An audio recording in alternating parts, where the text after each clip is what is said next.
नमस्ते, म लोकेन विक्रम शाही, सामान्य ज्ञान प्रशिक्षक। म आज फेरि अर्को महत्त्वपूर्ण भिडियो लिएर उपस्थित भइसकेको छु। म आजको यस भिडियोमा प्रतिनिधि सभा र राष्ट्रिय सभाको फरकको बारेमा जानकारी दिनेछु। प्रतिनिधि सभाको काम के हो, राष्ट्रिय सभाको काम के हो, यी सबै कुराको बारेमा जानकारी दिनेछु।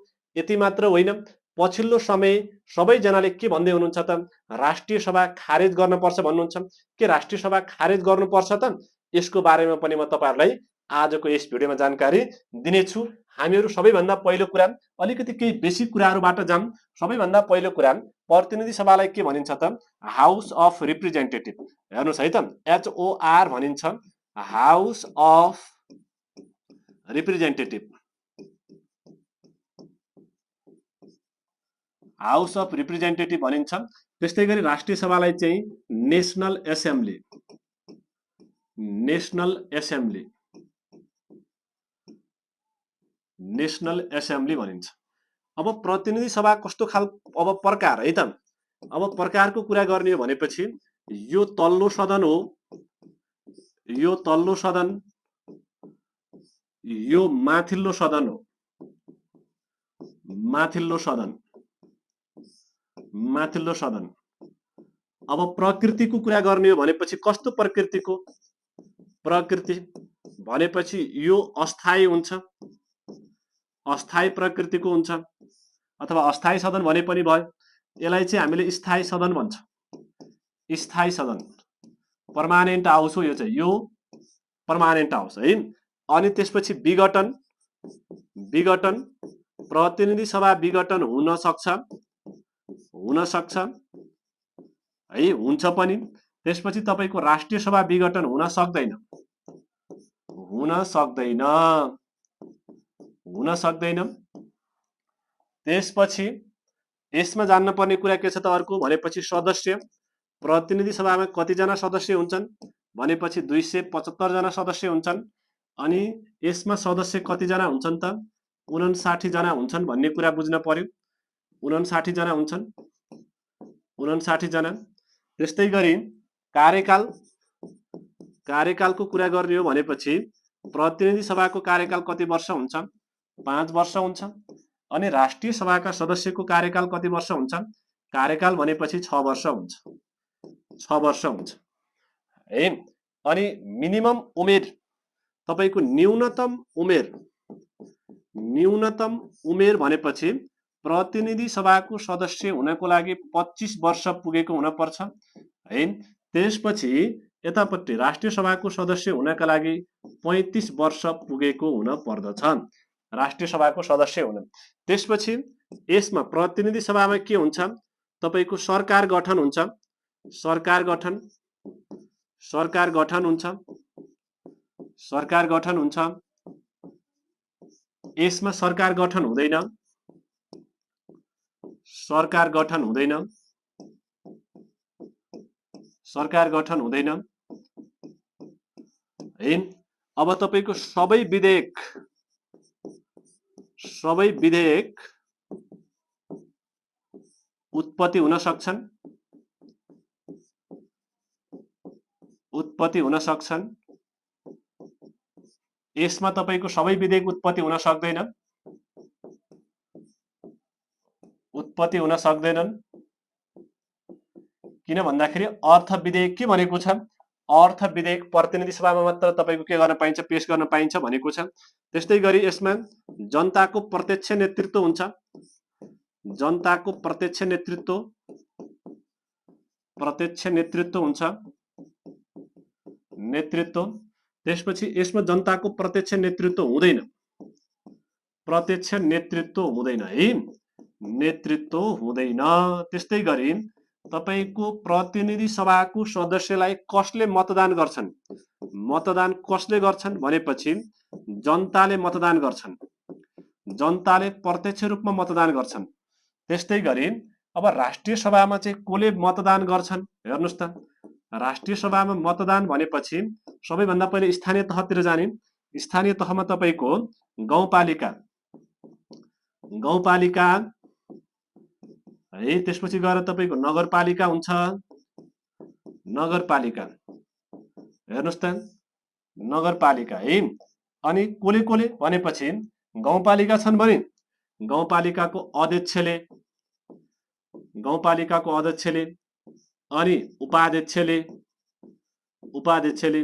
अब नगरपालिका छन् भने तपाईको प्रमुखले अनि त्यसपछि उपप्रमुख अथवा तपाईको उपमेयर भन्छ है। उपप्रमुख र अनि प्रदेश सभाका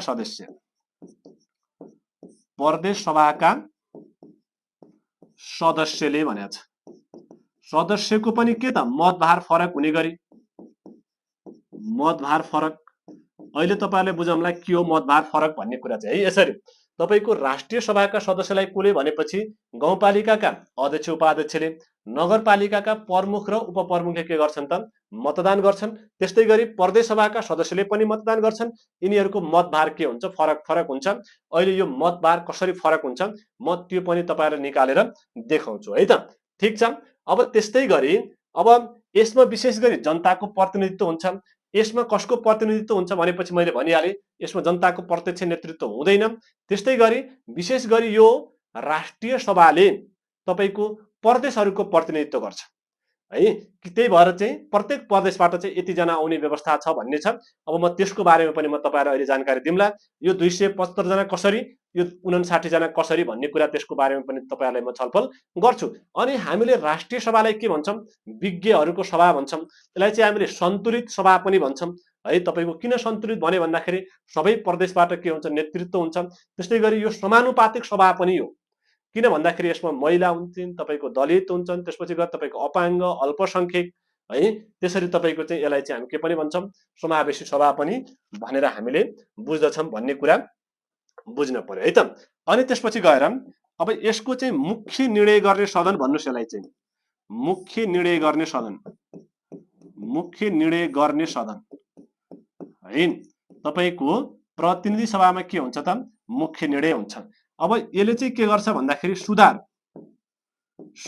र सन्तुलन गर्ने सदन भन्न पर्यो। सुधार र सन्तुलन गर्ने सदन है त। ल सुधार र सन्तुलन गर्ने सदन यति कुरा हो तपाईको फरक चाहिँ है। तपाईको के हुन्छ विधेयक चाहिँ दुवै सदनबाट उत्पत्ति हुन सक्छ, तर अर्थ विधेयक कहाँबाट मात्र भन्दाखेरि यो प्रतिनिधि सभाबाट मात्र के हुन्छ तपाईको अर्थ विधेयक उत्पत्ति हुन्छ भन्ने कुरा बुझ्नु होला है त। अनि अब तपाईलाई मैले के भन्छु भन्दाखेरि त्यो 275 जना है, 275 जना कस्तो हुन्छ? अब प्रतिनिधि सभाको 275 है त। हेर्नुस् त म तपाईलाई त्यसको बारेमा पनि थोरैमा भन्छु है। प्रतिनिधि सभाको 275 है। प्रतिनिधि सभाको 275 जना हेर्नुस् त। प्रतिनिधि सभामा 275 जना हुन्छन्। अब यो 275 जना कस्तो हुन्छ भन्दाखेरि एउटा हुन्छ प्रत्यक्ष निर्वाचित अथवा तपाईले प्रत्यक्ष निर्वाचित नभनी पहिलो हुने निर्वाचन प्रणाली बमोजिम पनि भन्न पाउनुहुन्छ। अर्को हुन्छ तपाईको समानुपातिक निर्वाचित प्रणाली भन्ने हुन्छ अथवा निर्वाचन प्रणाली, समानुपातिक निर्वाचन प्रणाली। ल समानुपातिक निर्वाचन है। अब यो प्रतिनिधि सभामा चाहिँ 275 जना है। तपाईको 275 जनाको कति प्रतिशत भन्दाखेरि प्रत्यक्ष निर्वाचित 60% हुन्छ। समानुपातिक निर्वाचित कति प्रतिशत हुन्छ? 40% हुन्छ। हेर्नुस् त यसरी। अब यो प्रत्यक्ष निर्वाचित कति जना भनेपछि 275 जनाको 60% भनेको कति हो? 165 जना हो। त्यस्तै गरी तपाईको समानुपातिक निर्वाचित भनेको 275 को 40% भनेको कति हो त? 110 जना हो। अब हेर्नुस् त यसैलाई मिलाउने हो है। अब नेपालमा तपाईको प्रत्यक्ष निर्वाचित संघमा भनेपछि 165 जना। त्यस्तै गरी नेपालमा कति निर्वाचन क्षेत्र छन् भने पनि 165 निर्वाचन क्षेत्र छन्। तपाईको प्रत्येक प्रदेशबाट फरक तरिकाले आउने हो नि त। फरक तरिका हैन, तपाईको फरक तपाईको संख्या भनौं है। प्रदेश नम्बर 1, प्रदेश नम्बर 2, प्रदेश नम्बर 3, प्रदेश नम्बर 4, प्रदेश नम्बर 5, प्रदेश नम्बर 6, प्रदेश नम्बर 7 यसरी तपाईको हेर्नुस् है। अब प्रदेश नम्बर 1 बाट कति जना आउँछन् त? हेर्नुस् त 28 जना आउँछन् है। प्रदेश नम्बर 1 मा कतिवटा जिल्ला छन्? यो 14 वटा जिल्ला। 14 वटा जिल्लाबाट तपाईको कति जना? 28 जना। यसको मतलब एक जिल्लाबाट 2 जना भनेको होइन। हाम्रो नेपालमा चाहिँ निर्वाचन क्षेत्र निर्धारण आयोग पनि छ। तपाईको निर्वाचन क्षेत्र निर्धारण कसरी गरिन्छ भन्दाखेरि तीनटा कुरालाई हेरिन्छ। सबैभन्दा पहिले जनसंख्यालाई हेरिन्छ, त्यसपछि तपाईको भौगोलिक अनुकूलतालाई हेरिन्छ, त्यसपछि विशिष्टतालाई हेरिन्छ। विशिष्टता तीनटा कुरा है, तपाईको जनसङ्ख्या 90% हो, त्यसपछि भूगोललाई कति पर्सेन्टेज हो त 10% हो भनेपछि अब मेन कुरा हेर्नुस् त प्रदेश नम्बर 1 बाट 28 जना आउँछन्। तपाईको त्यहाँ जिल्ला अनुसार पनि फरक फरक छ। नेपालमा एक जना मात्र एउटा निर्वाचन क्षेत्र भएका जिल्ला 35 वटा छन्, अथवा एक जना मात्र निर्वाचित भएर आउने जिल्ला कतिवटा छन् 35 वटा छन्। दुई जना निर्वाचित भएर आउने अथवा दुईटा निर्वाचन क्षेत्र भएका जिल्ला 21 वटा छन्। तीनटा निर्वाचन क्षेत्र भएका जिल्ला 7 वटा छन्। त्यस्तै 4 वटा निर्वाचन क्षेत्र भएका जिल्ला 9 वटा छन्। 5 वटा निर्वाचन क्षेत्र भएका जिल्ला 3टा छन्। 6 वटा निर्वाचन क्षेत्र भएको जिल्ला एउटा छ। त्यस्तै गरी 10 वटा निर्वाचन क्षेत्र भएको जिल्ला पनि एउटा छ, त्यो काठमाडौँ हो। काठमाडौँबाट 10 जना आउँछन् भन्नु र काठमाडौँमा 10 वटा निर्वाचन क्षेत्र छन् भन्नु के हो, एउटै हो। अब त्यस्तै गरी मध्य प्रदेशमा तपाईको 2 नम्बर प्रदेशबाट कति जना आउँछन् त हेर्नुस् त 32 जना आउँछन्। अब यहाँ छन् कतिवटा जिल्ला 8 वटा जिल्ला 32 जना। अब 3 नम्बर प्रदेशबाट कति जना आउँछन् त हेर्नुस् त 33 जना आउँछन्। 4 नम्बर प्रदेशबाट कति जना आउँछन् 18 जना आउँछन्। 5 नम्बर प्रदेशबाट कति जना आउँछन् 26 जना आउँछन्। 6 नम्बर प्रदेशबाट कति जना आउँछन् 12 जना आउँछन्। 7 नम्बर प्रदेशबाट कति जना 16 जना। हेर्नुस् त यसरी है, तपाईको प्रदेश नम्बर 1 बाट कति जना आउँछन् भन्नु र प्रदेश नम्बर 1 मा कति निर्वाचन क्षेत्र छन् भन्नु कुराकानी के हो, एउटै हो। अब यो 110 जना चाहिँ तपाईको कस्तो हुन्छ भन्दाखेरि पुरै नेपाललाई के गरिन्छ एक निर्वाचन क्षेत्र मानिन्छ है। अनि जम्मा खसेको हेर्नुस् त जम्मा खसेको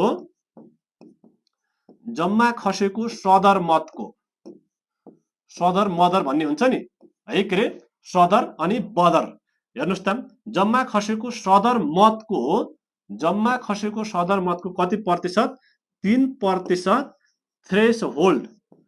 थ्रेसहोल्ड कटाएछ भने के गरिन्छ त थ्रेसहोल्ड कटाएमा तपाईको यो 110 जनामा के गरिन्छ भागभण्डा गरिन्छ है। अनि त्यसले पायो भने अब कति सिट पाउँछ भागभण्डा अनुसार पाउने। अब यो समानुपातिक निर्वाचन भनेको राजनीतिक दललाई मतदान गरिन्छ। यसमा राजनीतिक दललाई के गरिन्छ मतदान गरिन्छ। हेर्नुस् है। अनि त्यस्तै गरी यो प्रत्यक्ष निर्वाचित भनेको व्यक्तिलाई मतदान गरिन्छ है। तपाईले यो व्यक्तिलाई यो राजनीतिक दललाई नेपालमा समानुपातिक निर्वाचन प्रणालीमा चाहिँ एक मात्र निर्वाचन क्षेत्र हुन्छ। यो पहिलो हुने निर्वाचन प्रणाली अथवा तपाईको चाहिँ प्रत्यक्ष निर्वाचन प्रणालीमा कति भन्दाखेरि तपाईको 165 निर्वाचन क्षेत्र छन्। एक निर्वाचन क्षेत्रबाट एक जना के हुने हो निर्वाचित भएर आउने हो। यो थियो तपाईको प्रतिनिधि सभा। अब त्यस्तै गरी हामी जाम राष्ट्रिय सभा। राष्ट्रिय सभामा कति जना राष्ट्रिय सभामा 59 जना भनेको छु मैले 59। अब 59 मा पनि दुईटै क्याटेगोराइज छ। यसमा पनि तपाईको के भनेको छ हेर्नुस् है त। एउटा चाहिँ 7 प्रदेशबाट निर्वाचित हुन्छ। एउटा हुन्छ निर्वाचित, अर्को हुन्छ मनोनित है। अनि अर्को राष्ट्रपतिबाट मनोनित। हेर्नुस् त यसरी एउटा इलेक्टेड अर्को सिलेक्टेड, राष्ट्रपतिबाट मनोनित है त। 7 प्रदेशबाट निर्वाचित कति जना हुन्छन् भनेपछि 56 जना हुन्छन्। राष्ट्रपतिबाट मनोनित कति जना हुन्छन् 3 जना हुन्छन्। यसमा पनि 1 जना महिला अनिवार्य भनेको छ। 1 जना महिला